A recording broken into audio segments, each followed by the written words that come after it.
बिडदी township project के खिलाफ बड़ा प्रोटेस्ट, जेडीएस की 3 दिन की पदयात्रा शुरू। बिडदी टाउनशिप प्रोजेक्ट को लेकर कर्नाटक की पॉलिटिक्स में अब बड़ा घमासान शुरू हो गया है। जेडीएस ने इस प्रोजेक्ट के खिलाफ 3 दिन की पदयात्रा का ऐलान किया है, जो बैरामांगला से बेंगलुरु के फ्रीडम पार्क तक निकाली जाएगी। इस पदयात्रा में सिर्फ पॉलिटिकल लीडर्स ही नहीं, बल्कि बच्चों से लेकर यंगस्टर्स और सीनियर सिटीजन्स तक बड़ी संख्या में लोग शामिल हो रहे हैं। खास बात यह है कि इस मार्च में जेडीएस के एमएलएज भी पार्टिसिपेट करने वाले हैं। जेडीएस और बीजेपी मिलकर इस पदयात्रा को ऑर्गेनाइज कर रहे हैं और इसका मेन टारगेट है कर्नाटक की कांग्रेस गवर्नमेंट और प्रपोज्ड बिडदी टाउनशिप प्रोजेक्ट। पदयात्रा से पहले ही बैरामांगला विलेज का पूरा माहौल बदल गया है। जहां देखो वहां हरे रंग के जेडीएस फ्लैग्स और पार्टी सपोर्टर्स नजर आ रहे हैं। बड़ी संख्या में लोगों के जुटने से साफ है कि बिडदी टाउनशिप प्रोजेक्ट का मुद्दा अब सिर्फ एक प्रोजेक्ट तक सीमित नहीं रहा, बल्कि कर्नाटक की पॉलिटिक्स में भी बड़ा मुद्दा बनता जा रहा है। अब देखना होगा कि 3 दिन की इस पदयात्रा के बाद कर्नाटका गवर्नमेंट का क्या रिस्पॉन्स आता है और क्या इस प्रोटेस्ट का बिडदी टाउनशिप प्रोजेक्ट पर कोई असर पड़ता है। बिडदी से फ्रीडम पार्क तक चलने वाली इस पदयात्रा पर अब सबकी नजरें टिकी हैं। ತೊಂದರೆ ಇಲ್ಲ, ಚೆನ್ನಾಗಿ ನಂದೇನು ಪಾದಯಾತ್ರೆ ಇಲ್ಲ. ಜನತಾ ದಳದ ಯುವಜನತಾ ದಳದ ಅಧ್ಯಕ್ಷ ಪಾದಯಾತ್ರೆ ಅವ್ರು ನಿಖಿಲ್ ಕುಮಾರಸ್ವಾಮಿ ನೇತೃತ್ವದಲ್ಲಿ ನಮ್ಮ ಶಾಸಕ ಮಿತ್ರರು ಎಲ್ಲ ಸೇರಿ ಇವತ್ತು ಪಾದಯಾತ್ರೆ ಇಟ್ಕೊಂಡಿದ್ದಾರೆ. ಒಂದು ನಮ್ಮ ಮಾಧ್ಯಮದ ಸ್ನೇಹಿತರ ಮುಖಾಂತರ ಸರ್ಕಾರಕ್ಕೆ ಕೇಳ್ತಕ್ಕಂಥದ್ದು. ನಿನ್ನೆ ದಿನ ನಾನು ಬೆಂಗಳೂರಿನಲ್ಲಿ ಯಾವೊಂದು ನೈಸ್ನ ಪ್ರಾಜೆಕ್ಟ್ನ ಹೆಸರಿನಲ್ಲಿ ಬೆಂಗಳೂರು ಮೈಸೂರಿನ ಇನ್ಫ್ರಾಸ್ಟ್ರಕ್ಚರ್ ಕಾರಿಡಾರ್ನ ಹೆಸರಿನಲ್ಲಿ ಕಳೆದ 30 ವರ್ಷಗಳಿಂದ ರಸ್ತೆ ಕೆಲಸದ ಹೆಸರಿನಲ್ಲಿ ರೈತರ ಭೂಮಿನ ಲೂಟಿ ಮಾಡಿ ಹಲವಾರು ಅಮಾಯಕ ಕುಟುಂಬಗಳ ಮನೆಗಳನ್ನು ಬುಲ್ಡೋಸ್ ಮಾಡಿ ಬೀದಿಗೆ ತಂದಿಟ್ಟಿರ್ತಕ್ಕಂಥ ನೈಸ್ ಪ್ರಾಜೆಕ್ಟ್ನ ಸೂತ್ರಧಾರ ಪಾಪ ಹೇಳ್ತಾರೆ ದೇವೇಗೌಡರು ಕೂಸು ಅಂತೇಳಿ. ತಾಯಿ ಚಾಮುಂಡೇಶ್ವರಿಯ ಸನ್ನಿಧಾನದಲ್ಲಿ ನಿಂತು ಹೇಳ್ತಾ ಇದ್ದೀನಿ ಆ ಮಹಾನುಭಾವರುಗಳಿಗೆ, ದೇವೇಗೌಡರು ಆ ಒಂದು ಬೆಂಗಳೂರು ಮೈಸೂರಿನ ರಸ್ತೆ ಕೆಲಸ ಆಗಬೇಕು ಅಂತ ಹೇಳಿದ್ದು ರೈತರನ್ನ ಒಗ್ಗಲೆಬ್ಬಿಸಿ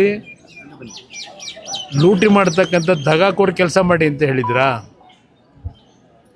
ಇದ್ರ ಬಗ್ಗೆ ಚರ್ಚೆ ಮಾಡೋರಿಗೆ ದೇವೇಗೌಡರು ಕೂಸು ಅಂತ ಹೇಳ್ತಾರೆ ಅಂತಕ್ಕಂಥ ಮಹಾನುಭಾವರುಗಳಿಗೆ ಹೇಳ್ತೀನಿ, ಹೆಸರು ಹೇಳಲ್ಲ.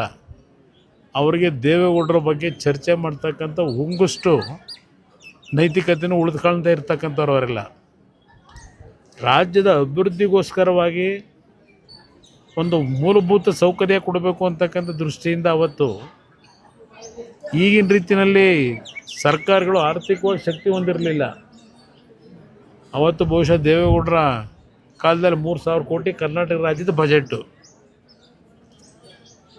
ಆ ಹಿನ್ನೆಲೆಯಲ್ಲಿ ಅವತ್ತೇನೊಂದು 15-20 ಮಕ್ಕಳು ತೀರ್ಕೊಂಡು ಹೋಗಿದ್ದಾರೆ ಆಕ್ಸಿಡೆಂಟ್ನಲ್ಲಿ. ಒಂದು ಒಳ್ಳೆಯ ಸುಸಜ್ಜಿತ ರಸ್ತೆ ಆಗಬೇಕು ಅಂತ ತೀರ್ಮಾನ ತಗೊಂಡ್ರು. ಡೆಲ್ಲಿಗೆ ಹೋದರು. ಡೆಲ್ಲಿಗೆ ಹೋದ ನಂತರ ಇಲ್ಲಿ ಏನೇನಾಯಿತು 30 ವರ್ಷದಲ್ಲಿ? 2002ಕ್ಕೆ ಅವರು ಚುನಾವಣೆ 1999ರಲ್ಲಿ ಜನ ಸೋಲಿಸಿದ್ರು.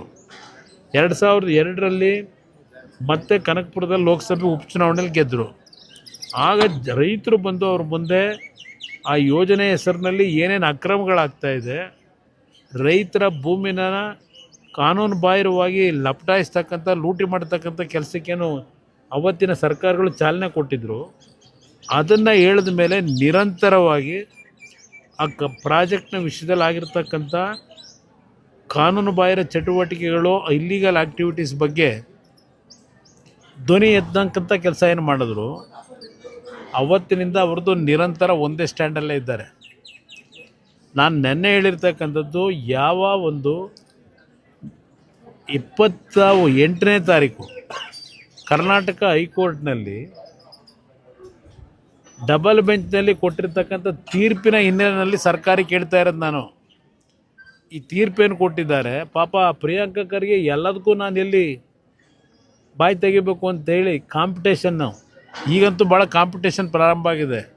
JDS ಪಕ್ಷನ ಯಾವ ರೀತಿ ಬೈದು ಓಲೈಸ್ಕೋಬೇಕು ಸರ್ಕಾರದಲ್ಲಿ ಅಂತೇಳಿ ಪಾಪ ಭಾಳ ಕಷ್ಟಪಟ್ಟು ಮಾಡಲಿ ಆ ಕೆಲಸನ, ಚೆನ್ನಾಗೇ ಬೈಲಿ. ಆದರೆ ಅವ್ರಿಗೆ ಹೇಳ್ತಕ್ಕಂಥದ್ದು ಯಾವೊಂದು ಜನರ ಒಂದು ಗೌರವ ಉಳಿಸ್ಬೇಕು, ಸರ್ಕಾರದ ಗೌರವ ಉಳಿಬೇಕು ಅನ್ನೋದಿದ್ದರೆ ತಪ್ಪೇನು ಮಾಡಿದ್ರಿ ಸರಿಪಡಿಸ್ಕೊಳ್ಳಿ. ಆ ಖರ್ಗೆ ಅವ್ರಿಗೆ ಹೇಳ್ತೀನಿ, ಪ್ರಿಯಾಂಕಾ ಖರ್ಗೆ ಅವರಿಗೆ, ಖರ್ಗೆ ಅವರು ಅಂದ್ರೆ ಮಲ್ಲಿಕಾರ್ಜುನ ಖರ್ಗೆ ಅವರಲ್ಲ, ಪ್ರಿಯಾಂಕಾ ಖರ್ಗೆಗೆ ಇದೇನೋ ನೆನ್ನೆ ಅದು ಬೆಂಗಳೂರು ಮೈಸೂರಿನ ಇನ್ಫ್ರಾಸ್ಟ್ರಕ್ಚರ್ ಕಾರಿಡಾರ್ದು ಟೋಲ್ ಏನು ಕಲೆಕ್ಟ್ ಮಾಡ್ತಾ ಇದ್ದಾರೆ ಅಲ್ಲಿ ಬೆಂಗಳೂರು ಸುತ್ತಮುತ್ತ, ಅದು ನ್ಯಾಷನಲ್ ಹೈವೇಗೆ ಸೇರ್ತದೆ ಅಂತ ಹೇಳವ್ರೆ. ಸ್ವಲ್ಪ ತಿಳ್ಕೊಂಡು ಮಾತಾಡಲಿ, ಎಲ್ಲದಕ್ಕೂ ಬಾಯಿ ಚಪಲಕ್ಕೆ ಮಾತಾಡೋದು ನಿಲ್ಲಿಸ್ಲಿ ಪ್ರಿಯಾಂಕಾ ಖರ್ಗೆ. ಅದು ಕರ್ನಾಟಕ ರಾಜ್ಯ ಸರ್ಕಾರದ ಹೆದ್ದಾರಿ ಯೋಜನೆ, ಅದು ನ್ಯಾಷನಲ್ ಹೈವೇ ಯೋಜನೆ ಅಲ್ಲ ಅದು.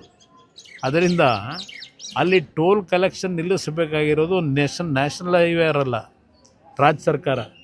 ಹೈಕೋರ್ಟ್ನಲ್ಲಿ ಉಗಿದಿರ್ತಕ್ಕಂಥಕ್ಕಾದ್ರೂ ಒಂಚೂರು ಮರ್ಯಾದೆ ಉಳಿಸ್ಕೋಬೇಕೋ ಬೇಡವೋ ಅದ್ರ ಬಗ್ಗೆ ಚರ್ಚೆ ಮಾಡೋರು. ಇವತ್ತು ಹೈಕೋರ್ಟ್ನಲ್ಲಿ ಹೇಳಿದ್ದಾರೆ ಸರ್ಕಾರಕ್ಕೆ ಏನಾಗಿದೆ, ಇದು ಕರ್ನಾಟಕ ರಾಜ್ಯದ ಇತಿಹಾಸದಲ್ಲೇ ಒಂದು ದೊಡ್ಡ ಹಗರಣ, ಸ್ಕ್ಯಾಮ್ ಅಂತಕ್ಕಂಥದ್ದನ್ನು ತೀರ್ಪು ಕೊಟ್ಟಿದ್ದಾರಲ್ಲಿ. ರೈಟಿಂಗ್ನಲ್ಲಿ ಬರೆದಿದ್ದಾರೆ, ಬರೀ ಮೌಖಿಕವಾಗಿ ಹೇಳಿರೋದಲ್ಲ, ರೈಟಿಂಗ್ನಲ್ಲಿ ಬರೆದಿದ್ದಾರೆ. ಟೋಲ್ ಕಲೆಕ್ಟ್ ಮಾಡ್ತಿರೋದು ಇಲ್ಲೀಗಲ್ ಅಂತ ಹೇಳಿ ಕೋರ್ಟ್ ಹೇಳಲಿಲ್ಲ, ಕರ್ನಾಟಕ ರಾಜ್ಯ ಸರ್ಕಾರದ ಪರವಾಗಿ ಲಾಯರ್ಗಳು ಹೋಗಿ ಅಲ್ಲಿ ವಾದ ಮಾಡೋರಲ್ಲ, ಅವ್ರು ಹೇಳಿರ್ತಕ್ಕಂಥದ್ದು ಇಲ್ಲೀಗಲ್ ವೇನಲ್ಲಿ ಟೋಲ್ನ ಹಣ ಸಂಗ್ರಹ ಮಾಡ್ತಾ ಇದ್ದಾರೆ ಅಂತೇಳಿ ಸರ್ಕಾರದ ವಕೀಲರು ಹೇಳಿರೋದಲ್ಲಿ ಕೋರ್ಟಲ್ಲಿ. ನಾನು ಹೇಳ್ತಿರೋದಲ್ಲ. ಈಗ ಸರ್ಕಾರ ಕೆಲಸ ಮಾಡಬೇಕಾದ್ರೆ ಅದಕ್ಕೆ ಬೆಂಬಲ ಕೊಟ್ಟಿದ್ದಾಗ ಯಾರೋ ಮಂತ್ರಿಗೆ ಹೊಸ್ದಾಗಿ ಒಬ್ಬ ನನ್ನ ಬೈಯಕ್ಕೆ ಇಟ್ಕೊಂಡವ್ರಲ್ಲ, ಈಗ ಒಂದು 2-3 ಜನ ಇಟ್ಕೊಂಡವ್ರು. ಈಗ ಅವ್ರ ಕ್ಯಾಬಿನೆಟ್ಲಿ ಕೆಲಸ ಮಾಡೋಕ್ಕಲ್ಲ, ಲೂಟಿ ಹೊಡೆಯೋದು, ನನ್ನ ಬೈಯೋದು, ಈ ಕೆಲಸಕ್ಕೆ ಒಂದು ಟೀಮ್ ಇಟ್ಕೊಂಡ್ಬಿಟ್ಟವ್ರೀಗ. ಇಟ್ಕೊಳ್ಳಿ, ಸಂತೋಷ, ಚೆನ್ನಾಗೇ ಬೈಲಿ. ವಿರೋಧ ಪಕ್ಷದಲ್ಲಿ ನಾವು ಬಯಸ್ಕೊಳ್ಳೋಕ್ಕೆ ಇರೋದು.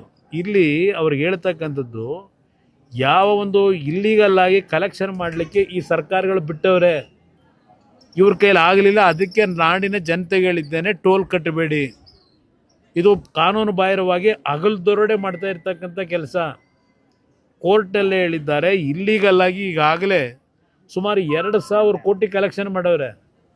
ಆಮೇಲೆ ಅದ್ರ ಬಗ್ಗೆ ನಾನು ಮಾತಾಡಿರೋದಕ್ಕೆ ಟೀಕೆ ಮಾಡೋರಿಗೆ ಹೇಳ್ತೀನಿ, ನಿಮ್ಮ ಜಯಚಂದ್ರ ಅವರ ಗ್ರಂಥ ಬಿಡುಗಡೆ ಮಾಡಿಸಿದ್ರಲ್ಲ 2017ರಲ್ಲಿ, ಸದನ ಸಮಿತಿ ಅಧ್ಯಕ್ಷರು ಮಾಡಿ, ಲಾ ಮಿನಿಸ್ಟ್ರು, ಅವ್ರು ಕೊಟ್ಟಿರೋದು ವರದಿ ಸ್ವಲ್ಪ ಓದ್ರಪ್ಪ. ಏಕೆಂದರೆ ದುಡ್ಡು ಹೊಡೆಯೋಕ್ಕೆ ನಿಮಗೆ ಟೈಮ್ ಇಲ್ಲ. ಇವತ್ತು ನಿಮಗೆ ಅದು ಓದೋಕ್ಕೆ ಎಲ್ಲಿ ತಾಳ್ಮೆ ಎಲ್ಲಿದೆ, ಸಮಯ ಎಲ್ಲಿದೆ ನಿಮಗೆ? ಅದನ್ನು ಓದಿ ನಂತರ ದೇವೇಗೌಡರ ಬಗ್ಗೆ ಆಗಲಿ, ನನ್ನ ಬಗ್ಗೆ ಆಗಲಿ, ನನ್ನ ಪಕ್ಷದ ಬಗ್ಗೆ ಆಗಲಿ ಟೀಕೆ ಮಾಡಿ. ಅದು ಹೊರತುಪಡಿಸಿ ಯಾರನ್ನೋ ಮೆಚ್ಚಿಸ್ಕೊಳ್ಳಲಿಕ್ಕೆ ನೀವು ಏನು ಟೀಕೆ ಮಾಡಿದ್ರು ಮುಂದಿನ ಚುನಾವಣೆ ಇದೆಯಲ್ಲ, ಸರ್ವನಾಶ ಆಗೋಯ್ತೀರಿ. ಹುಷಾರು, ಎಚ್ಚರಿಕೆ ನಿಮ್ಗೆ ಹೇಳ್ತಕ್ಕಂಥದ್ದು. ಇಲ್ಲಿ ನಾವು ವಿರೋಧ ಪಕ್ಷದಲ್ಲಿ ಇರೋದು ಇಲ್ಲ, ಸರ್ಕಾರ ನಡೆಸೋದು ಜನಪರವಾದಂಥ ಕಾರ್ಯಕ್ರಮ ಮಾಡಿ ಅಂತ ಹೇಳಿ, ಯೋಜನೆಗಳ ಹೆಸರಿನಲ್ಲಿ ದುಡ್ಡು ಹೊಡೀರಿ ಅಂತ ಅಲ್ಲ. ಈಗ ಬಿಡದಿ ಪ್ರಾಜೆಕ್ಟ್ದು ಇವತ್ತು ಅದರಿಂದ ದೊಡ್ಡ ಅಡ್ವರ್ಟೈಸ್ಮೆಂಟು. ಯಾರೋ ಪಾಪ ರಾಜಣ್ಣ ಅನ್ನೋಕ್ಕಿಲ್ಲ, ನಿಮ್ಮ ಯೋಗ್ಯತೆಗೆ ಸರ್ಕಾರ ಕೂಡ ಯೋಗ್ಯತೆ ಇಲ್ಲ, ಯಾವತ್ತಕ್ಕೂ ಜಾಹೀರಾತು ಕೊಡ್ತೀರಿ? ಪಾಪ ನೊಂದು ಬಿಟ್ಟವ್ರಂತೆ. ಏನು ಇಸ್ಪಿಟ್ಟಾಡ್ ನೊಂದವ್ರ? ಪಾಪ ಸಂಕಷ್ಟಕ್ಕೆ ಒಳಗಾಗಿರೋದು. ಇಲ್ಲ ಅದಂಥ ಆನ್ಲೈನ್ ಲಾಟ್ರಿ ನಡೆಸಿ ಸಂಕಷ್ಟಕ್ಕೆ ಒಳಗಾಗಿದ್ದೀರಾ? ಅದಕ್ಕೆ ಭೂಮಿ ಮಾರಾಟ ಮಾಡಬೇಕಾ? ಆ ಸಾಲ ತೀರಿಸ್ಕೊಳ್ಳೋದಕ್ಕೆ? ಬಿಡದಿ ಪ್ರಾಜೆಕ್ಟ್ದು ಅದೇನು ಹೇಳೋರಲ್ಲ, 2018ರಲ್ಲಿ ಏನು ಅಡ್ವರ್ಟೈಸ್ಮೆಂಟ್ ಕೊಟ್ಟವರಲ್ಲ, ಕುಮಾರಸ್ವಾಮಿ ತಗದು ಯಾರು ಬಂದಿದ್ರೋ ಗೊತ್ತಿಲ್ಲ. ಬಿಡದಿ ನಮ್ಮ ರೈತರು ಅದೇನೋ ರೆಡ್ ಝೋನ್ ತೆಗೀರಿ ಅಂತ ಹೇಳಿ ಮಾತನ್ನ ಒಂದು ಜಾಹೀರಾತು ಕೊಡೋಕ್ಕೂ ಒಂದು ಜನ ನಂಬ್ಕೊಳ್ಳೋ ಥರ ಜಾಹೀರಾತು ಕೊಡಿ. ನೀವೇ ಅದೆಂತ ನೆನ್ನೆ ಹೇಳಿದ್ದೀನಿ, ಸತ್ಯಶೋಧನಾ ಸಮಿತಿ ಕಾಂಗ್ರೆಸ್ದು ಇದೇ ಶಿವಕುಮಾರ ಮೆಂಬರ್. ಅದಕ್ಕೆ ಈಗೇನು ಮುಖ್ಯಮಂತ್ರಿಗಳವರ ಪ್ರಾಜೆಕ್ಟ್ ಮಾಡ್ತೀನಿ ಅಂತ ಹೇಳಿ ಅವ್ರು ಕೊಟ್ಟಿರೋ ವರದಿ ನೆನ್ನೆ ತೋರಿಸಿದ್ದೀನಿ ನಿಮಗೆಲ್ಲ. ಕಾಂಗ್ರೆಸ್ನ ವತಿಯಿಂದ ಮಾಡಿದಂಥ ಸದನ ಸಮಿತಿ ಅದು ಬಿಡದಿ ಭಾಗ ಫಲವತ್ತಾದ ಭೂಮಿ, ಇಷ್ಟು ಲಕ್ಷ ತೆಂಗಿನ ಗಿಡ ಅವೆ, ಮಾವಿನ ಮರ ಅವೆ, ಹುಣಸೆ ಮರ ಅವೆ, ಅವರೇ ಬರ್ಕೊಂಡವ್ರೆ ಆ ಸದನ ಸಮಿತಿ ರಿಪೋರ್ಟ್ನಾಗ.